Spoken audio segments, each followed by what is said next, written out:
नमस्कार बंधुरा चंद्र रान्नाघरे स्वागत। आज के देखुन आमी এই যে ছোট ছোট মাছের মাথা দিয়ে পুঁই শাক রান্না করছি। হ্যাঁ, পুঁই শাক ছেঁচড়া বলতে পারেন, কিন্তু এটা একটু অভিনবত্ব আছে, একটু আলাদাভাবে রান্না করব। হ্যাঁ, প্রথমে তেল দিয়ে দিলাম, এর মধ্যে আমি এই মাছের মাথাগুলো ভালো করে ভেজে নেব। হ্যাঁ,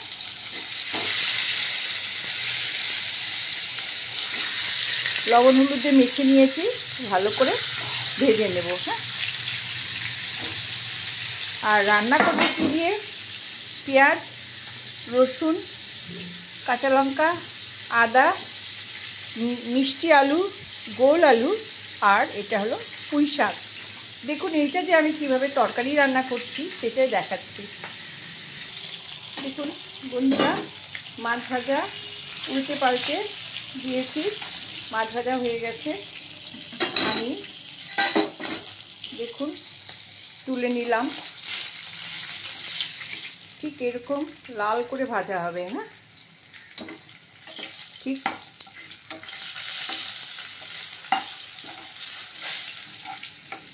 ঠিক লাল করে ভাজা হবে। হ্যাঁ, আচ্ছা, দুই পাশেই লাল করে সুন্দর করে ভেজে নিতে হবে। হ্যাঁ, আচ্ছা, এবার আমি প্রথমে দেব এই পাঁচফোড়ন। আপনারা এই যে পাঁচফোড়নটা দিয়েছি, জিরে, মৌরি, হ্যাঁ, মেথি, কালো জিরে আর রাঁধুনি কিন্তু দিয়েছি। হ্যাঁ, সর্ষে দিইনি। আর দেব এর মধ্যে কাঁচা লঙ্কা, তার সাথেই দেব রসুন। রসুন কিন্তু আমি এমনি দিয়ে দিচ্ছি, পেঁয়াজ দিয়ে দিচ্ছি। লঙ্কাগুলো ঝাল আছে, বেশ গন্ধ বেরিয়েছে। আচ্ছা, এই রসুন আর পেঁয়াজটা একটু ভাজা ভাজা হবে। তারপরে আমি দেখুন এক এক করে সব দিয়ে দেব। আচ্ছা, আদা গ্রেট করে নিয়েছি, পরে দিচ্ছি। আগে আমি এই সবজিগুলো আমি একটু এই পেঁয়াজের সাথে ভেজে নেব। হ্যাঁ, বেশ লাল করে ভেজে নেব।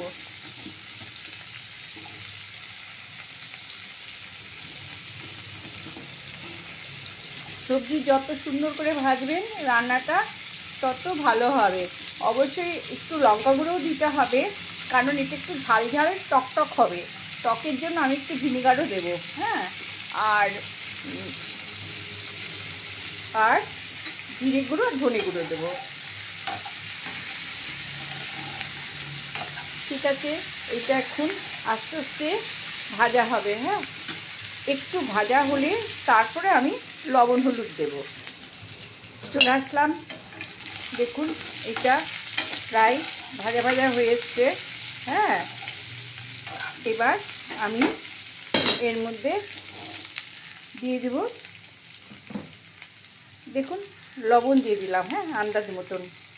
হ্যাঁ, আর দেব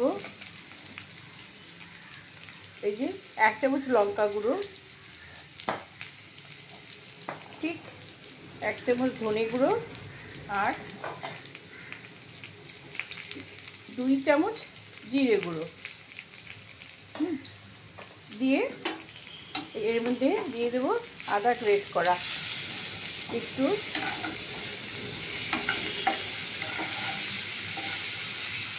নেড়ে ছেড়ে হলুদটা পরে দিচ্ছি, দেব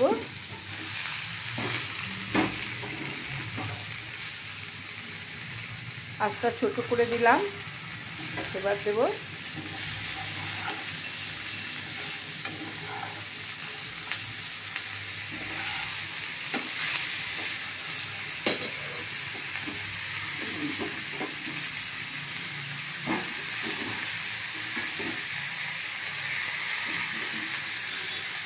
আজকে মজার কথা কি জানেন তো? আজকে আমার হাজব্যান্ড আমাকে সবজি কেটে দিয়েছে। হ্যাঁ, ওই জন্য আলুর সাইজটা বেটে বেটে করে কেটে দিয়েছে। লম্বা করে দেয়নি, ওনার ইচ্ছা মতন উনি কেটে দিয়েছে। আসলে উনি সবজি কাটতে খুব ভালোবাসেন। রিটায়ার্ড হয়ে যাওয়ার পর দেখছি এখন বেশ সবজি টবজি কেটে দেয়। সময় ওই যে মুড যদি ভালো থাকে তাহলেই করবে, নাহলে করবে না, ভীষণ রাগি। আর তাছাড়া ট্রেকিং করেছে তো পাহাড়ে, তো যখন আমরা কোথাও ঘুরতে টুরতে যাই ওই ট্রেনের মধ্যেই না খুব সুন্দর করে চাকু দিয়ে বেশ স্যালাড ফ্যালাড কেটে দেয়, শশা কেটে দেয়, খুব ভালো লাগে খেতে। হ্যাঁ, উনি বাড়িতেও লোকজন নিমন্ত্রণ করলে আর কি বাড়িতে স্যালাডটা উনিই কাটেন। আচ্ছা, আমি দেখিয়েছি আপনাদেরকে। এইবার আমি হলুদ দেব, দেখুন।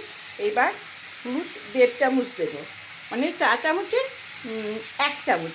এই বলছেন আপনি, হ্যাঁ আপনারা বলবেন যে এগুলো কী চামচ, এগুলো কাঠের চামচ। আমার খুব পছন্দ হয়েছিল, আমাদের সেন্ট্রাল পার্কে মেলা হয়েছিল, তখন ওখান থেকে কিনে এনেছিলাম। আমি সব কিছুর মধ্যে একটা করে এই চামচগুলো ব্যবহার করি, আর এর থেকে বড়গুলো লবণের মধ্যে ব্যবহার করি। খুব ভালো লাগে দেখতে আমার, আর ব্যবহার করাও সুবিধা। আচ্ছা, এবার আমি একটু ঢেকে দিচ্ছি। হ্যাঁ, 2-4 মিনিট একটু ঢাকা থাক। Excuse me. এর ভিতরে জল, ওই পুঁইশাকের যে জলটা আছে সেই জলটার মধ্যে পড়বে, কিছুটা সেদ্ধ হবে। তারপরে আমি মাছ দিয়ে নাড়াচাড়া করে তারপরে আমি জল দেবো। হ্যাঁ, দেখুন আমি এটা খুলে দিলাম। এবার খুব স্লিপারি হয়ে গেছে। আচ্ছা, এটা নেড়ে চেড়ে হলুদ দিয়ে, হলুদটা লাস্টে দিলাম এই জন্য এই যে পুড়বে না, হলুদের স্বাদটা হবে। এই হলো, কড়াতে আমার একদম তেল নেই। এবার দেখুন যে মাছের মাথাগুলো দিয়েছি, এগুলো দিয়ে আমি কী করব, এখন ঢেকে দেবো। হ্যাঁ, ঢেকে দেবো আর একটু গালিয়ে দেব, একটু ফাটিয়ে।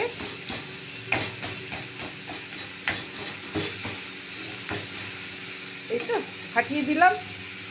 এবার ওলট পালট করে এটা ভাজা ভাজা করব।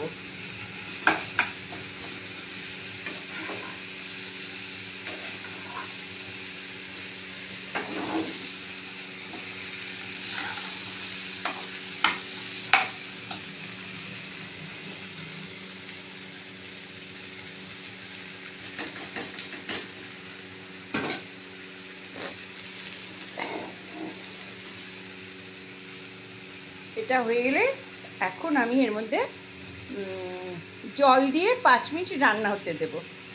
জল দেব, এই যে জল দিয়ে দিলাম। হ্যাঁ,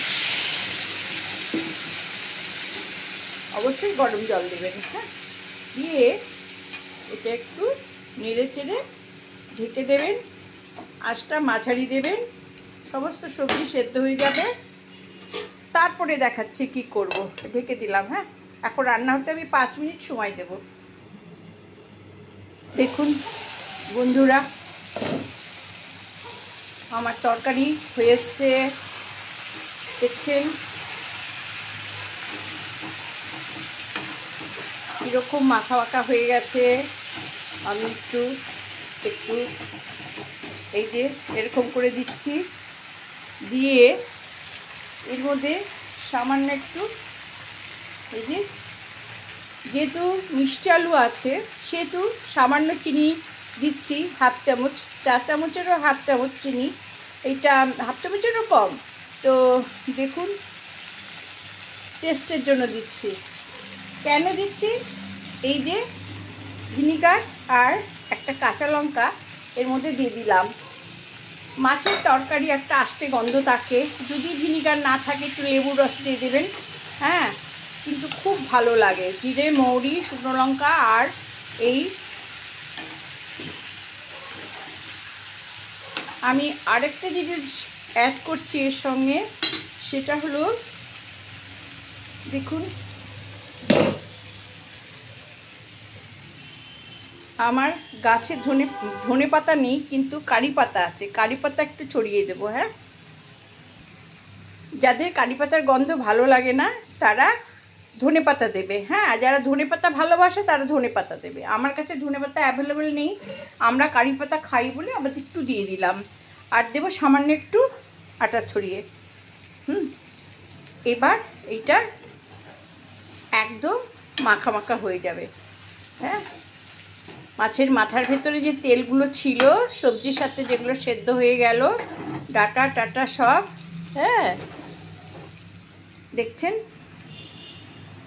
আমি এবার ভালো করে নেড়ে চেড়ে 2 মিনিট রান্না হতে দেবো, তারপরে আমি সার্ভ করে দেখাবো। দেখুন বন্ধুরা, রান্না একদম কমপ্লিট। এই যে গ্যাস অফ করে দিলাম, এই যে রান্না একদম কমপ্লিট। এবার আমি আপনাদের তুলে দেখাচ্ছি। হ্যাঁ, দেখুন মাছের মাথার তরকারি।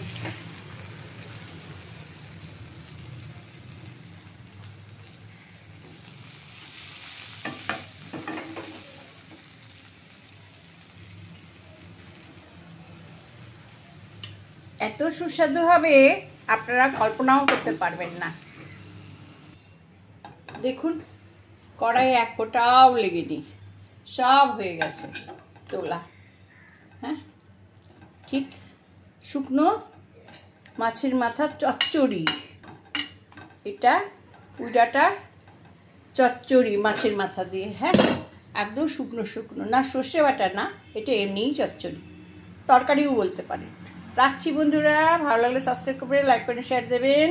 সবাই ভালো থাকবেন, আমাকে ছেড়ে যাবেন না। যারা নতুন তাদেরকে, এবং যারা আমার পুরাতন বন্ধুরা আছেন, আমার পরিবারে আছেন, তাদের সবাইকে আমি আমার তরফ থেকে অশেষ ধন্যবাদ জানাচ্ছি ধৈর্য ধরে ভিডিওটা দেখার জন্য। হ্যাঁ, আসছি।